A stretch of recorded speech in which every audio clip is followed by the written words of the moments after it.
What's up, guys? It's Patricia from tarantulaheaven.com. Welcome to Tarantula Tuesday. If you are new here, we put out videos every single week for Tarantula Tuesday. And if you are not new, thank you for coming back. Miss Spidey is right here. I had to turn her enclosure around because she was hiding in the back. And hopefully she'll move, but she is very still today. And as she usually does get when it gets colder. So maybe she will move for you, but that's not up to me.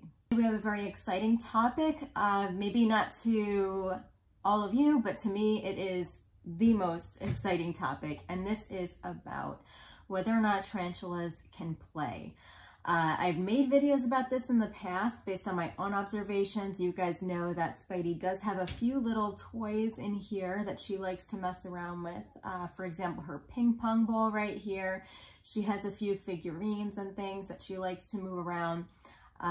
But play is a really touchy subject in the tarantula community, along with the topics of whether or not tarantulas have emotions. And I certainly don't believe that tarantulas play or feel emotions in the way that we think that it happens. But I did want to make this video because I read a very interesting article that I think raises some really interesting findings and questions for us.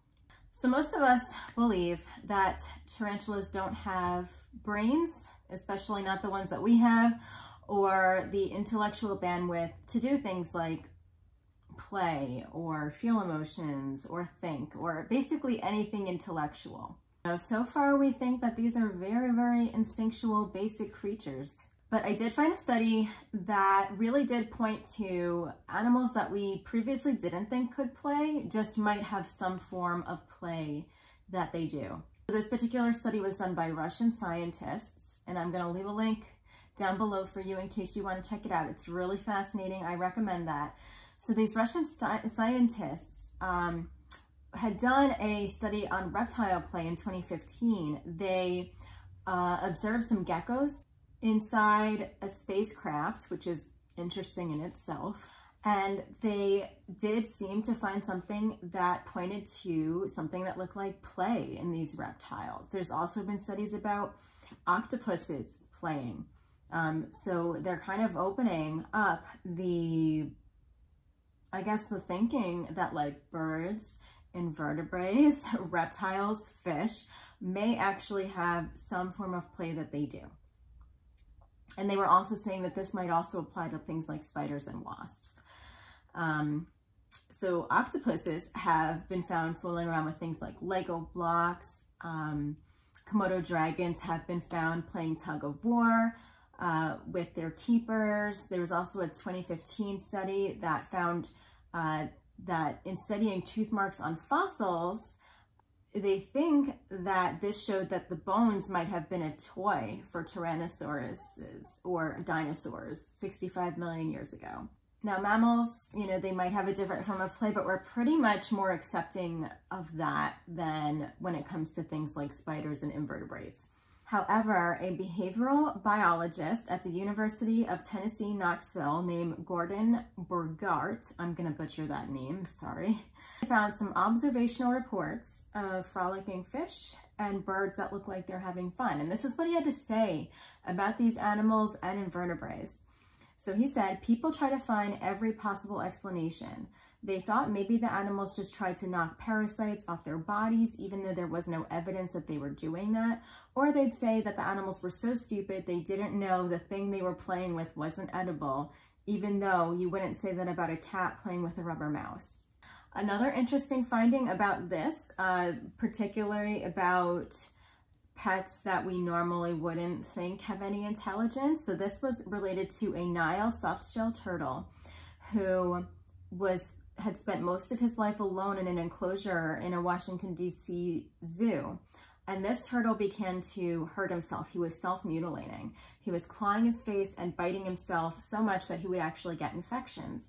And one of the research said, the reptile curator thought to himself, maybe he's bored. No one back then thought that reptiles could get bored. So they gave him toys, and wouldn't you know, that worked. I think that's fascinating because I talk about tarantula enrichment all the time on this channel, especially with the things that I give Spidey and that she occasionally uses. I think it's really interesting that animals that we didn't think could get bored, do get bored, and actually are satisfied with enriching things. And this is what they found. So Burgart and his researchers gave this turtle 2 basketballs and a round hoop fashioned from a garden hose, and then recorded his behavior. So when this was watched at a normal speed, it didn't really come out like that. It didn't look like he was really doing much of anything, or definitely not playing, because turtles move so slow. But when they sped up the film, it was actually found that this turtle resembled a frolicking dog. He would nose, bite, push, and shake the toys with his mouse. The researchers said that his boredom was cured, and he says that was the first pretty good proof that reptiles could play. Another behavioral ecologist, Mark Bekoff, he is at the University of Colorado Boulder, defines play like this, which helps us think about it a little bit differently. Play is a kaleidoscope, a mix of different behaviors from lots of different contexts, like predatory behavior, aggressive behavior, sexual behavior. And it's this mix that allows animals to know that it's play and not something serious. Bekoff suggests that play doesn't have to be cerebral like humans believe. It can come in many different, simpler forms. Now, I know you're thinking, what does this have to do with spiders? Can you please get to it? And I will. So interesting findings were reported in this article about spiders. So spiders don't have a cortex, so it's a little bit more complicated, but Jonathan Pruitt, who is an evolutionary ecologist at the University of California, said spiders don't really have a brain, just a decentralized nervous system with 3 clusters of neurons. They can barely see each other, which we know. They live in a vibratory world, and yet they are doing something that is consistent with what you would define as play. And he looked to a 2012 study that reported peculiar behavior in spiders to show this. So Pruitt says that in this study, males and immature females of this species would be engaging in almost sex, and they would do it over and over again. It didn't make sense from a functional perspective because the females could not yet reproduce. And the first thought that came to mind was that spiders just don't know that they can't mate successfully, but Pruitt said that this probably wasn't true. This almost sex behavior would differ in many important ways from actual reproduction. One of them was that the males would not be eaten, which usually does happen in reproduction with mature females where they're actually trying to do something. And Pruitt would say that these immature females would never kill or eat the males during these play interactions, which made them think that the spiders knew that this was more playful than actual reproduction. One researcher in the article said this: you don't need a big brain to play. How it is organized is probably more important. Honeybees have tiny brains, and yet they are capable of pretty advanced communication and learning. This is something else interesting that they found. Burgart and other researchers also argue that when play first evolved, it didn't necessarily have any benefits for animals. It was simply just there. Only later in the evolutionary process would play, at least in some cases, get functional value. Sometimes the benefits would be simple and immediate, things such as exercising muscles, exploring the environment. Other times benefits would be delayed until adulthood. Among the best examples of such a scenario is the almost sex of spiders. Both females and males who practice this courtship would later be more successful in real productive behaviors. So Pruitt says that these spiders seem to be gaining experience. And so another interesting finding has to do with brain chemistry, and some of you guys know that I'm a therapist in real life, so talking about neurotransmitters and chemical messengers in the brain is actually really, really interesting to me because it does impact our mood. And it's really interesting to find that other creatures who we didn't think that had these things actually do. So experiments done in rats hint that specific chemical messengers in the brain, such as dopamine, may have a role in the pleasure of play. The endocannabinoid system, which is involved in processing sensations such as pain and regulating mood, was once thought to exist only in mammals, but it does occur in fish, birds, amphibians, and possibly even sea urchins. Dopamine is known as the gatekeeper for the brain's pleasure center. This is what Pruitt said. It's present in spiders, and we know it has a large influence on behavior. So Pruitt says that we may not know if dopamine makes play fun for spiders. They do have it in their system, which is very, very exciting to me and hopefully some of you, as it might open up some more interesting information about what we think about spiders.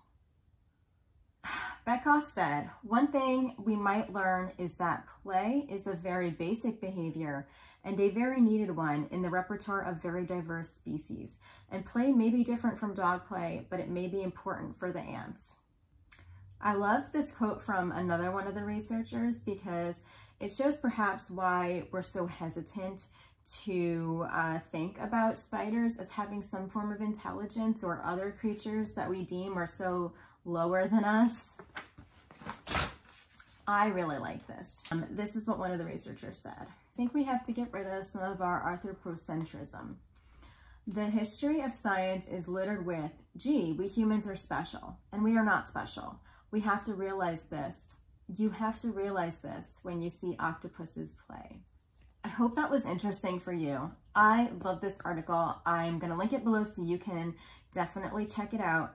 I know that a lot of that article kind of jumps around and it's very long-winded, but I think it really makes a few good cases for how other creatures, other than like cats and dogs, might play or incorporate play into their lives in ways that we haven't even thought about.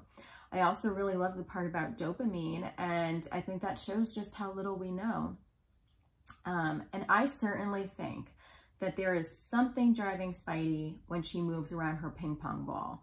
You know, perhaps it is not what I would think of when I engage in an activity that I enjoy. But, you know, the fact that there are dopamine in these animals means that there is some sort of perhaps reward or pleasure system at play here. And, you know, whether it's, you know, her just trying not to be bored or her actually engaging in something else is very interesting, and I don't know yet, but I think finding studies like these really does open up my mind for just the future, open up my mind for the kind of studies that are being done on these animals and how interesting it is.